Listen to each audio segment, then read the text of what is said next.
teyakoma ng'ayingidde mu parliament teyakoma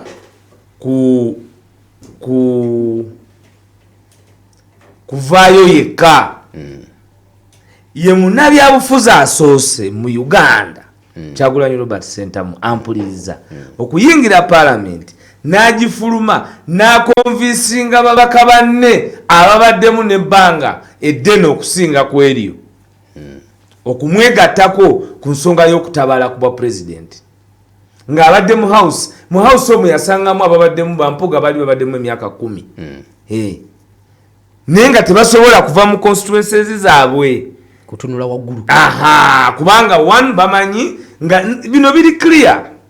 nze nalinako enkiiko n'abamu naga tukyanoonya z'abaana ate tutandika okwanganga Museveni era obuzibu obwali mu byobufuzi bya Uganda the invitation of the elite group to join a revolutionary yali teriiwo omwagalo w'abangi bwajja bani abeeyungamu David Lewis oyo yava naye mu kiraasi olaba omukulembeze ali influential avudde ne lecturer muki teyakoma okwo bwe yagenda ku NTV eyagasoma naye yajja naye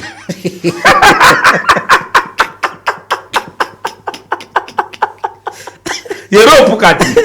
Yeropu Yeropu bino twandibinyumiza Kyagulanyi twandimunyumiriza abaana bazzukulu baffe nandibadde bandese ku myaka nga 7 nga nyumya abantu ebyakola ki naye olw'obwetaavu obuliwo ate kinkakatako okujja n'embalaga Kyagulanyi lwaki abantu bano bonna kati ye issue emukasukira amafumu kuba luno olutalo si lwe NUP gwe NUP ne Munnayuganda mpuliriza tegeerawo nnyo wano luno olutalo si lwe NUP terubabuzaabuza luno olutalo bakuba the emergency of a leader that had never been predicted in the spheres of the opposition. Kuba namwe mulimu abali betegese nga bepreservinga babala Besigye amale kola ki kuvaawo Katonda teyabalinda ne Bannayuganda tebabalinda ne basitula oyo waabwe gwe beekuliza gwe bakubako enfuufu nviri bazimusazisizaako bamukuba voile suuti voila suuti mangu tosumbua abantu ojja kuba president kati ye bwajja his magnanimity akonvinsinga ne banne Nambeshe yavaawa Mangia eri Bugisu Nambeshe yali mbaka wa NRM era yasoose in opposition politics okusuula eddobo ne liroba ne mu NRM nga liroba enjasa biggu eyakulembera akalulwe mukono kati ali mu NUP Mugundi Muyanja ali mu NUP nabangi Haji owe Bukoma Simbi aliwa Haji Rubya Kisiki Kisiki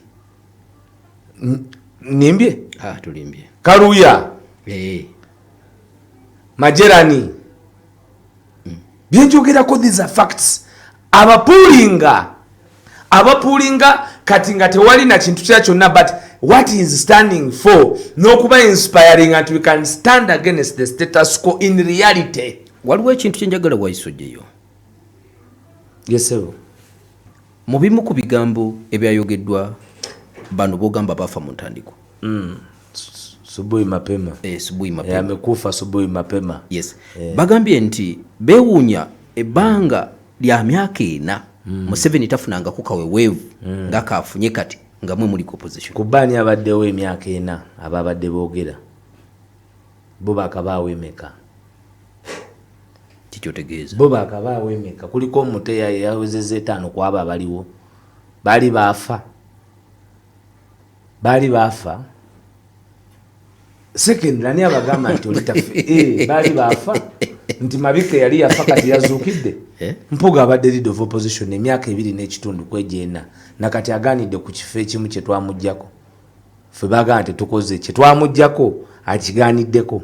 wakimujjako musobola okukola because si kikye ye ali mu the politics of treachery and trickery obuuza nti bo ani alina emyaka 4 mu byobufuzi Mabika alina ekibiina kye CDP ye president wakyo nagamba nti wakamuli naye yesimbira okusepiki nenkugamba nti Lubowa we CDP ye Secretary General wa Kamuli nengamba nti yagira ku flying pan nga kuliko obumonde ate mukaku ye wa DP block ne bamuwa Kamuli CDP bonna batunule mu box olabe gye bakoma abo bonna tewali atali mukaluka gwa era obukyayi bwe balina ku Kyagulanyi nti Mabike Nnyeko ye yamukuba bakuba bantu bamanyi ate Mabike tiyakwata na kyakusatu yali wa 7 Derrick Nnyeko Mabike yali wa 7 he came 7th kakati Kyagulanyi ne bwe yandibadde nga kale gwe ayagala okunyigira naye ayina bangi balina okunyigira alina okunyigira namba 6 n'anyigira namba 5 naye gwe namba 7 onyigira otya namba 1 olwo 2 anyigirani Mabike naye obusungu balina ku Kyagulanyi bamusaasire oli mu namba 7 onyigidde omuntu kakati olwo namba 2 anyigirani anyigire namba 7 namba 7 olina kunyigira namba 6 kati Mabike obusungu bwe buli displaced. Lwaki ebigambo babadde boogera ku lunaku luno babadde babyolekeza nnyo Kyagulanyi si kavule bino ebintu biri clear balumba Kyagulanyi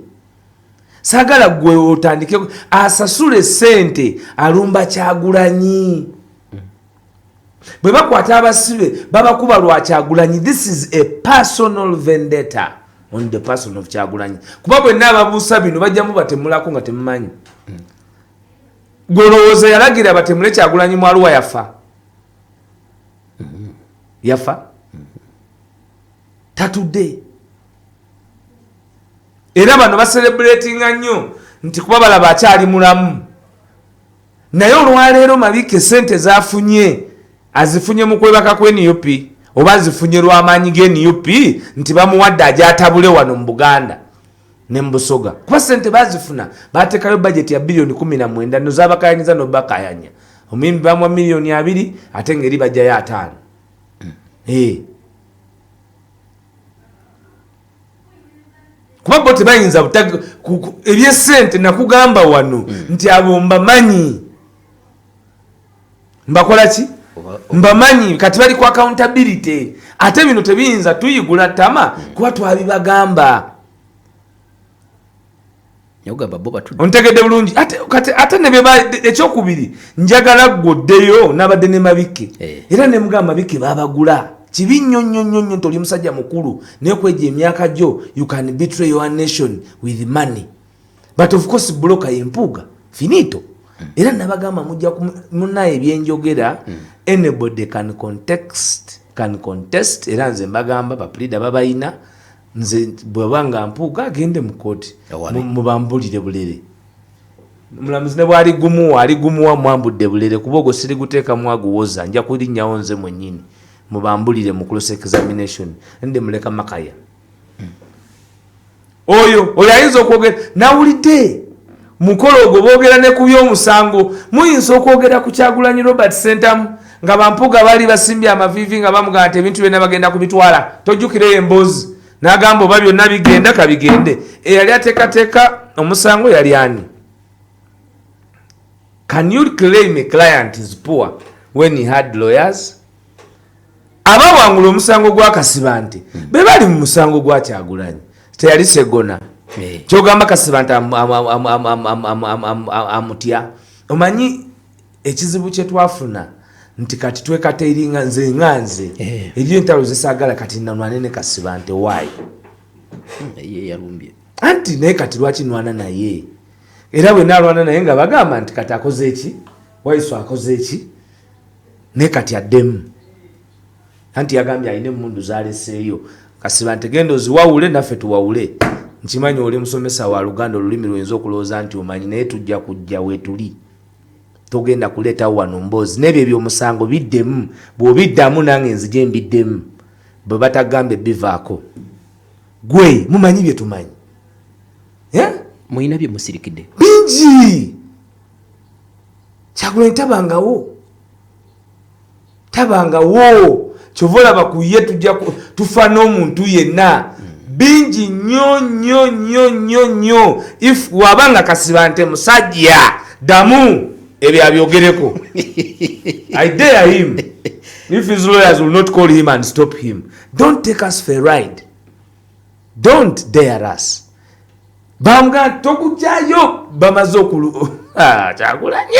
oyasampicha nti nagamba nti amatatu yaba nago wano mu kifuba golowooza nti aleta joka kumba inaje mutima yakweddiza aineyo je mutima yokweddiza ajibuze Mpuuga Mpuuga malo kukwata ebitana alowooza muyina n'ateekawo je ya mutima yabiina ali wakati si finito akyatagala bakola Satan Alliance, DP Alliance, abo bowulira bongamba kati bebali aba red card. Nagamba nti ku red card Kayongo ngamba pungulu. Era nga Dr. Besigye kati ataba yaye bano bemanyi obulungi nenga bajja kwawukana bajja kumuleka bali naye aba red card bali naye kati bali eno bakwata Kabuleta musajja wattu nenjagala omukubira Kabuleta ne ebyokuba bize bino nisifukiwa budde nenga anabezuulira mabono sobola okuwangala nabo kumala emyezi 3 walo bategeera nti bamuwudu anabategeera ne muleka wayise Mbale si agenda atugamba kati ate ndabye ne yali musajja wona ye abayikokola ani Mao anti kakati ate olundi lunyumya lulala kanje tutandikira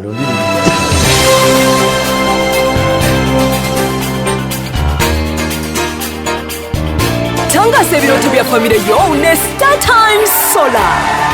Solar nejjirako amataala ag'obwereere, TV g'eriko Star Times kabakusasulidde emyaka 2 byonna ku $5 buli mwezi. Kyalira ettabi lya Star Times oba erya Centenary Bank lyonna okwewandiisa okufuna Star Times Solar. Solar nejjirako eryandalika bejja, garanti ya myaka 2 ng'era esoboka eri buli omu n'ensasula yaayo nyangu ddala. Okumanya ebisingawo kuba ku noti 2 noti 1-7-7-6 oba noti 3-7 1-7-7-6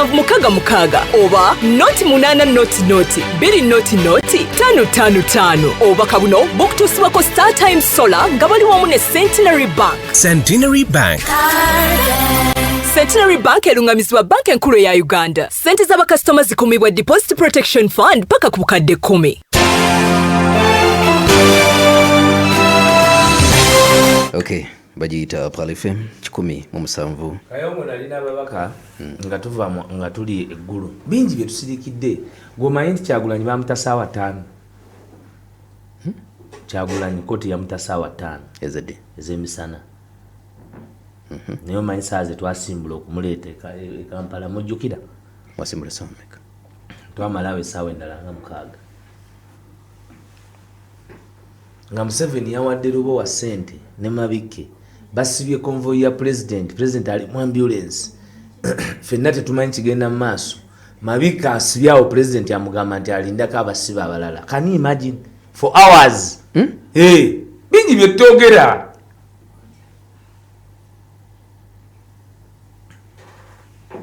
nsibe ssente nze n'obulamu bwange bwonna mu luko lwali lutwala boss aba bayaye baali balumanyi. Abantu babi nnyo nga bino nabyo kambigambe nga president ali mukomera mu General Court Martial tetumanyi oba mufu bamulamu kubanga mpulira nnyo emboozi nti bw'abeera eggulu Museveni yakola ki yamulaba. Can you imagine olunaku Museveni lwagenda eggulu Medad Segona lawyer yagamba ne Asuman basalirwa nti Kyagulanyi yeti asobola nakutekinga plea yaita sobola kwogera bino ebigambo bye kubanga Bannayuganda beerabira ne bafuna miwulenge gino nga gijja gyogera ebyobulimba ate tebawa budde NUP kubaawo bwe bayingira nga Museveni atidde kuba tebaga atalina lunaku lwe yali atidde nina ne besiza bagamba ebyamutuukako naye mwenna mubitegedde fumitiriza ategeera naye nga atidde kubanga yali baali bamanyi nti omwagala w'abangi bamutemudde ate nga bo bennyini be baali bagalaliza oti z'okumanya oba afudde batafudde kubanga oda esalawo okumumalawo yava ku tamaka. Kakati gw'omanyi nti kweyo woteeri bwe baakolera ebyo byonna mawe yaliwo. Genda obuze oyo assistant Wanita Amongo kati yali munamawulire wa NBS. omumanyi yali munamuli wa NBS ye Joseph yani Sabiti ino mbuzi kuba kuwa first hand teriyo munamawulire ayinza kuwa first hand y'obutemu bwali bugenda okolebwa ku mwagala w'abangi n'enteekateeka yaabo nga Joseph Sabiti taliyo ino mbuzi kakati awo bamutadde ngali in badge tebamuta kubanga balemererwa ku olwo Bannayuganda ne baba ultimatum n'okusobola okuva eggulu okumujja eggulu because bati okumulaga ensi olwa shape gye yalimu bamutwala ku record gaabwe gennyini New Vision emututte bamukebedde enjaga bagala omunoonyako emisango gye bakola ki gye bamuteekako bamutwala ku ddwaliro wano ku laboratory simba manyo wansi waliwo pharmacy gundi esinga laboratory esinga ne bamukebera buli kintu part of the laboratory ze bamutwala mbyenjogera byafulumira mu lupapula lwa Sunday Vision si byange wa Yesu kakati eggulu bayogera na muzimu naye mukaaku Abedi Bwanika mufere suti mufere pasta ne kigata pasta n'omusajja omwenzi sinabategeera science wava bonna baba babwenzi ntumanyi bagaye birds of the same feathers kubanga batugamba ebintu byotutategeera pasta n'omwenzi baleeta ki question kye baleeta mtegeera bulungi twala wali anti nakyo kyolina kinterogatinga Abedi mukaaku balumba first lady ne bamugamba tuwe ku ssente nga bawo omukazi ali mu kufa emiyaayo egyo gwe giwulirize ng'omuntu ali mu kufa tokozesa lulimi emiyaayo gwe omuyaayo gumanyi omuyaayo kyekyo kyoba nakyo mu nju nekifuuka kiyaayo ajo miyaayo naawe wacha nti mwe anti byenkugambye mwagala mbeere politically correct nze munaye bino twogera kujjako Museveni yenna akolagana ne Museveni tumukyawa nnyo tetuliko n'ebyo byagamba mbu ate twogezekawowo si yenze oyo abo abantu bagala kutta mukulembeze waffe mumwagala tusigeko kazigo they are on a mission it is clear bino si bye NUP si bye NUP bino no this one is gwe kati oyinza okeera ku makya kujja ng'oli musasule nga wakula bakuzaala n'okula n'ogenda n'osoma n'okeera ku makya n'ogamba nti Kyagulanyi musiyaga nga wasoma era bali ne baba ku platform ne bawuliriza Bannayuganda nga mumpuliriza mufumiitiriza oli nagamba nti mu byonna byayagala okusiga n'akugamba nti omusajja atambuza Kyagulanyi bamuyita Peter naye ate ye Petero mu Germany ate amutambuza mu America naye onokubanga baba tebali organized bamaliriza nga nebyebogedde tebakola ki abasiyaga mwali muyita baki ku mukolo gwamu ulira emitwe egyo ulira Gasiya huyo nagambye abosi bwe mapema au amekufa amezimia eyo tetuddamu na banyumyako those are walking dead bodies omanyi obukalabanda twabogerangako mu ssomero ze naye simanyi gye buli maze bulaba kati nga nkuze these are bukalabandas toto bukalabandas nkubulira oyina kyogambye nti abasiyazi political bukalabandas be bano bennyini Mukaku is a political kakalabanda Mabike political kakalabanda Mpuga political kakalabanda finito oyina kyogambye nti abasiyazi bayita baki ku mukolo gwabwe bani be baali bayise ate bo bagamba nti NUP Kyagulanyi omuntu alina omukazi okujjako nga bamuvunana kuba n'omu kuba nategedde nti nabo bali ku byabangi nze sirabanga n'abagwisiri ng'oli Saalo nga ate noyagala okube kato Saalo ngo noyagala okube kato oba otegeera abakuba mwana we nina muze maze kukula kutuuka wano nina kati Saalo ngo gwe mmanyi eyagala okuba kato olwaligamba atya bali bali abaana badala ng'oli Saalo ngo ate n'okuba kato n'omuluma nti bamutte layidayi Mungu kanzije katono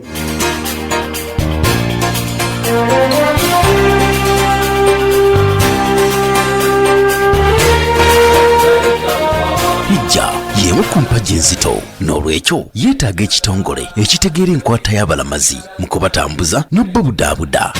Firdaus Hajji and Umrah Services Limited tutegeeza abantu mwenna abanaalamaga omwaka guno nti program za hijja ne umrah zaggwadda. Tukyalireko ku ofiisi zaffe ezisangibwa e Nakasero okuliraana Steel and Tube. Oba otukubireko ku 0778 64 91 66 oba ku 0703 89 8 23. Jjukira nti ffe bakasangwawo era bategeera ensonga ya hijja. Firdaus Hijja and Umrah Services in Nakasero.